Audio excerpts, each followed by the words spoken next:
संजू सैमसन, ये नाम सिर्फ क्रिकेट के मैदान तक ही सीमित नहीं है। असल में ये एक ऐसी कहानी है जो हम सबको सिखाती है कि जब उम्मीदें बिल्कुल टूट रही हों, तब भी कैसे डटे रहना है। तो चलिए उनकी इस जर्नी से कुछ ऐसे सबक सीखते हैं जो शायद हमारी अपनी जिंदगी में भी काम आ जाए। और इस पूरी यात्रा का जो सार है ना, वो उनके इन शब्दों में छुपा है। मैं सचमुच महसूस करता हूँ कि सारे दर्द, सारी असफलताओं ने मुझे बहुत मजबूत बनाया है। तो आइए इस फीलिंग के पीछे की जो कहानी है उसे थोड़ा और गहराई से समझते हैं। कहानी की शुरुआत होती है एक लंबे और सच कहूं तो एक बहुत ही दर्दनाक इंतजार से। जरा सोचिए, 31 इयर्स ऑफ एज, जब कई खिलाड़ी अपने करियर के पीक पर होते हैं, तब संजू सैमसन अपने एक बड़े मौके का बस इंतजार कर रहे थे। एक ऐसा इंतजार जो किसी को भी अंदर से तोड़ सकता है। और उनकी फ्रस्ट्रेशन पता है काफी अलग थी। ऐसा नहीं था कि वो टीम में नहीं थे, उन्हें टीम में तो चुना गया, लेकिन प्लेइंग 11 में मौका ही नहीं मिला। जरा सोचकर देखिए, 2024 वर्ल्ड कप के हर एक मैच में बेंच पर बैठकर अपनी टीम को खेलते देखना और मन ही मन बस यही सोचना, काश काश मैं वहां होता। और फिर एक ऐसा मोड़ आया न्यूजीलैंड सीरीज के बाद, जब वो गहरे डिप्रेशन में चले गए। सपने टूटते हुए से लग रहे थे और अपने फ्यूचर पर एक बहुत बड़ा क्वेश्चन मार्क था। ये एक ऐसी भावना है जिससे बहुत से लोग अपनी जिंदगी में किसी न किसी मोड़ पर जरूर कनेक्ट कर पाएंगे। तो ये एक सवाल खड़ा करता है ना, कि जब ऐसा लगे कि अपनी बारी कभी आएगी ही नहीं, तो कोई खुद को मोटिवेटेड कैसे रखे। ये सिर्फ क्रिकेट का सवाल नहीं है, ये तो लाइफ का सवाल है। और बस यहीं कहानी में एक बहुत बड़ा टर्निंग पॉइंट आता है, एक मेंटर का बीच में आना जिसने सब कुछ बदल कर रख दिया। उन्हें ये सबसे जरूरी सबक मिला महान सचिन तेंदुलकर से, मेंटल फोर्टिट्यूड, मतलब मौके का इंतजार करने के बजाय खुद को उस मौके के लिए तैयार करना।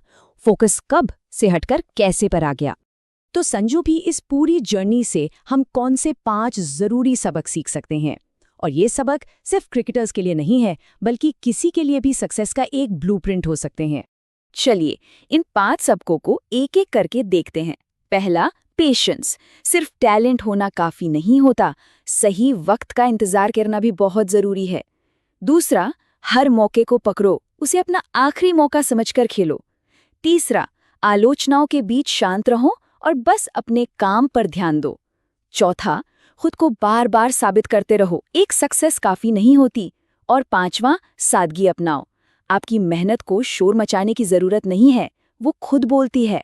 संजू की ये वापसी सिर्फ एक पर्सनल कहानी नहीं है, बल्कि ये इंडियन क्रिकेट में आ रहे एक बड़े कल्चरल शिफ्ट का प्रतीक है।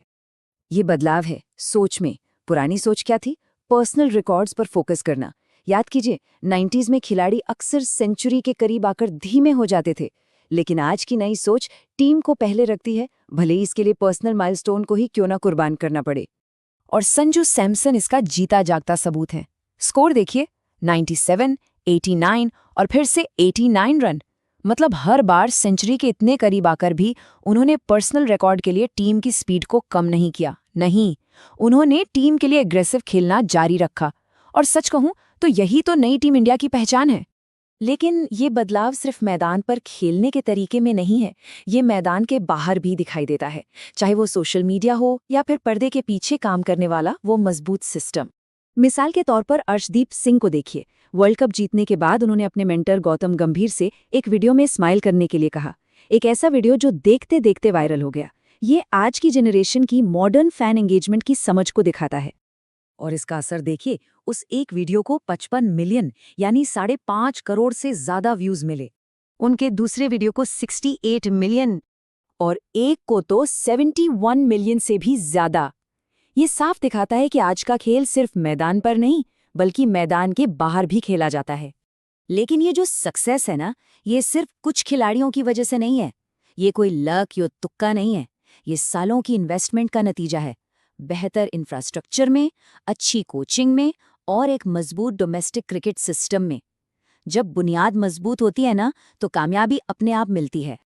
और इस नए कल्चर में एक और खूबसूरत बात है, रिस्पेक्ट। MS धोनी, रोहित शर्मा और कपिल देव जैसे लेजेंड्स को फाइनल में इनवाइट किया गया। ये अपनी हिस्ट्री और अपनी लेगेसी का सम्मान करना है। तो ये सब हमें एक आखिरी सवाल पर लाकर छोड़ देता है। क्या जीतने का असली सीक्रेट सिर्फ टैलेंट नहीं, बल्कि एक ऐसा कल्चर बनाना है, एक ऐसा कल्चर जो फ्यूचर को तो अपनाए, लेकिन अपने पास्ट की, अपनी विरासत की भी इज्जत